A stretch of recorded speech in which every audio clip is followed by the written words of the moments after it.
กัน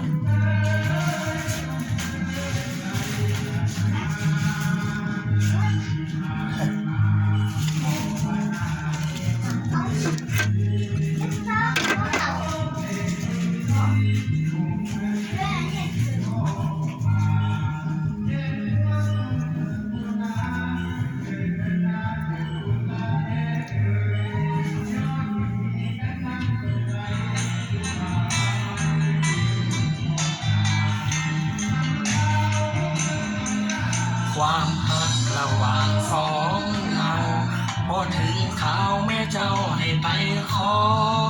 สินสอดของอ้ายบอกพอปัจจัยแท้มีแต่ตัวกับหมากหัวใจที่มอบให้กับคำสัญญาคงต้องต่อเวลาหาเงินเพื่อไปขอเจ้า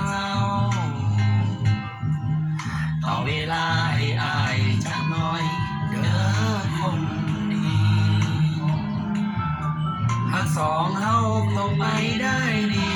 ตามแผนที่วางไว้มีแต่หักแม่เจ้าคงบ่เอาเพิ่นก็อยากให้ลูกสาวสบายจำเป็นต้องหยุดพักไว้พักใจสู้ข่าวต้นทุนของอายบ่คือเขาถ้าสองเฮาอย่าให้มันจางลงขอเพียงให้เจ้ามั่นคงต่ออายคนนี้เงินพ่อมือใดอายสิไปขอแต่งลาคำแพงฝากบอกพ่อกับแม่อายฮักเจ้าฮักจริงฮักแท้อายให้สัญญาขอเวลาอีก2-3 ปีรักษาของดีเสื้อผ้าเด้อฮอดมือเฮานัดสัญญาขอน้องแต่งงานที่เฮ็ดได้ตอนนี้ก็คือเพิ่มหักเฮาเข้ม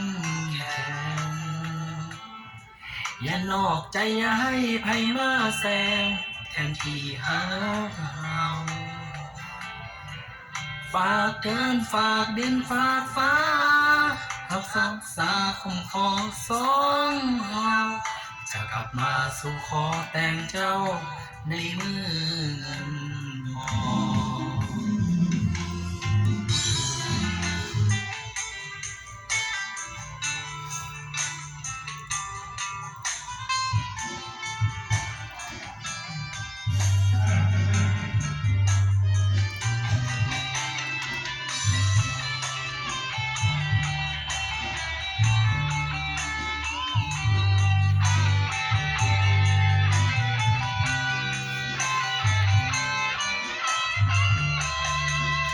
ต้นทุนของอายบ่คือเขาทั้งสองเฮาอย่าให้มันจางลงขอเพียงให้เจ้ามั่นคงต่ออายคนนี้เงินพ่อมือใดอายสิไปขอแต่งลาคำแพงฝากบอกพ่อกับแม่อายฮักเจ้าฮักจริงฮักแท้อายให้สัญญาขอเวลาอีก2-3 ปีรักษาของดีสะพายเด้อฮอดมือเฮานัดสัญญาขอน้องแต่งงานที่เฮ็ดได้ตอนนี้ก็คือเพิ่มฮักเฮาเข้มแข็งอย่านอกใจอย่าให้ไผมาแซงแทนที่ฮักเฮาฝากเดินฝากดินฝากฟ้าจงรักษาคุ้มครองสองเฮาจะกลับมาสู่ขอแต่งเจ้าในมือเงินทอง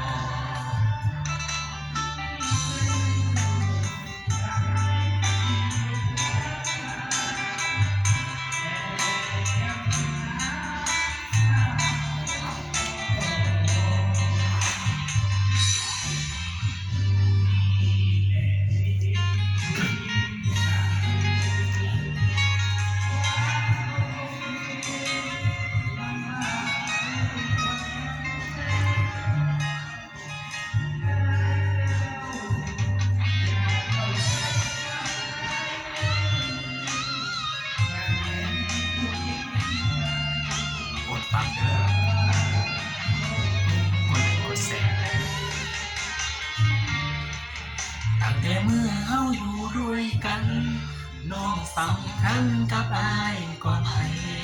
สัญญากันไว้พอมือใดเอาสิจับงานแต่งอายฮักเจ้าฮักแพงแพงหลายอายยอมตายแทนในเวลาบ่เชื่อเลยว่าเฮาสิมาห่างกันก่อนแต่ง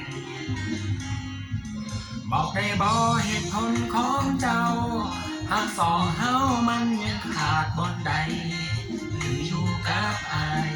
น้องนั้นญาติอายพาไปกินเกลืออยู่กันมาเกือบปีอายบอกเคยขัดใจเจ้าพันผิดวันเสาร์เจ้าอยากไปใส่ได้ตามใจทุกเทื่ออายบ่ดีบ่ไหนคือจังทำให้กันข้างแท้น้องหรือเจ้าเล่นบ่พอยังอยากเป็นโสดพอมีคู่ใจเจ้าอยู่กับอายใจอยู่กับใครอายยังบ่ฮู้บอกมามึงดูสิสานต่อหรือว่าพอสำเนียงอายสิโทรหาพ่อกับแม่มาซอยแก้กับสิ่งที่เป็นหากว่าเขาบ่แม่นเนื้อคู่อายบ่ฝืนใจเจ้าต่อความฮักมันบังคับบ่ได้เป็นฝืนไปเฮาสิมีสุขบ่หากว่าเจ้าผู้ยังเล่นบ่พอกระสือหนึ่งต่อส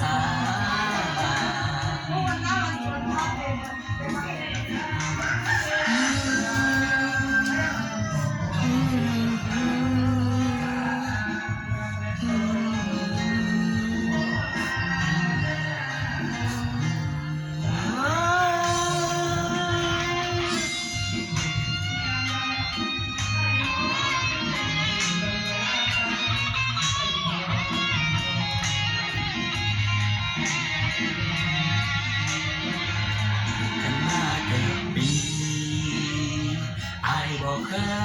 ยเข้าใจเจ้าวันคิดวันเศร้าเจ้าอยากไปใส่อ้ายตามใจทุกเทื่อ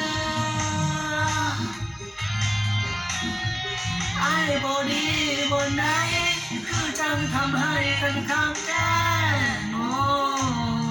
หรือเจ้าลิ้นบ่พอยังอยากเป็นโสดบ่พอมี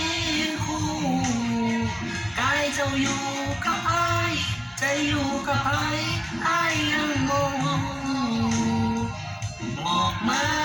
เมื่อรู้สิสานต่อหรือว่าพอสำเนียง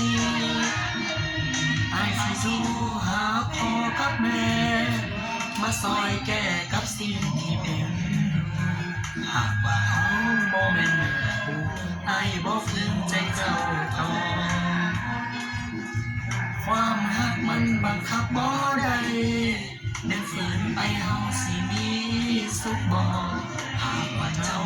ยังเล่นบ่พอกระเสือเล่นตัวสา